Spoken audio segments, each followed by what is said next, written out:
विधायक संजय केलकर ने मनपा के कई विभागों में अधिकारियों के साथ बैठक कर मनपा में कार्यरत कर्मचारियों व शहर में लगातार चल रहे पेड़ों की कटाई को लेकर संबंधित अधिकारियों को आड़े हाथों लिया।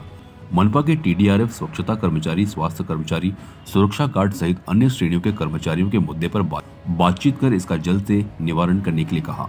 अतिरिक्त आयुक्त प्रशांत रोड़े, उपायुक्त गोदापुरे, चिकित्सा अधिकारी उमेश बिरारी के साथ ही अन्य विभागों के अधिकारियों के साथ में कर्मचारियों के लंबित मुद्दों पर चर्चा की गई। पालिकेमध्ये हजारों कर्मचारी काम करतात। सुरक्षा विभागापासून शिक्षण विभागापर्यंत, सफाई विभागापासून ते अग्निशमन दलाच्या विभागापर्यंत या कामगारांचे अनेक प्रश्न प्रलंबित आहेत। यांना काही वेळेला योग्य वागणूक देखील मिळाली जात नाही।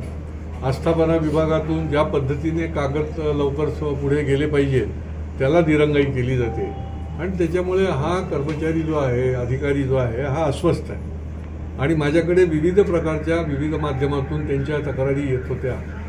कामगार मित्र म्हणून या संबंधी बैठक झाली आणि हे प्रश्न जे आहेत ते योग्य दिशेने जे शासन दरबारी आहेत ते पुढच्या 2 महिन्यामध्ये धोरणात्मक निर्णय घेऊन सोडवण्याचा निर्णय झालाय। जे यांच्या हातामध्ये आहेत, यांना ज्याची निर्णयाची यांच्याकडे अथॉरिटी आहे, ते निर्णय जे आहेत ते येणाऱ्या 15 दिवसामध्ये पूर्णपणे घेतले जातील।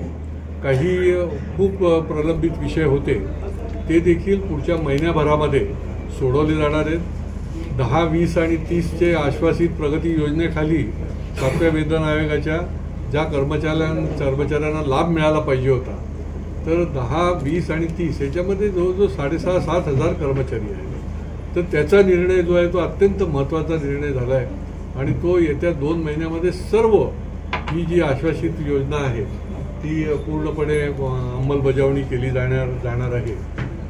वेळोवेळी कर्मचाऱ्यांवर होणारे अन्याय आणि त्यांच्या सुरक्षा सुविधेच्या संबंधी आणि त्यांच्या हक्काच्या संबंधी हा कर्मचाऱ्यांच्या वेळोवेळी अशा प्रकारची बैठक घेतली जाईल। कारण की अनेक वेळेला कर्मचारी जो आहे तो आस्थापनासमोर, अधिकाऱ्यांच्या समोर हतबल होतो।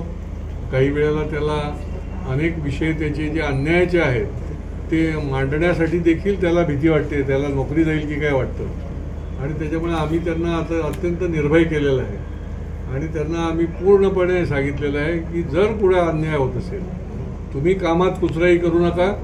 तुमच्यावर कुठला अन्याय होत असेल तर त्याची दखल आणि त्याच्या संबंधित न्याय देण्याचं काम हे आम्ही करू। सर, नवी मुंबई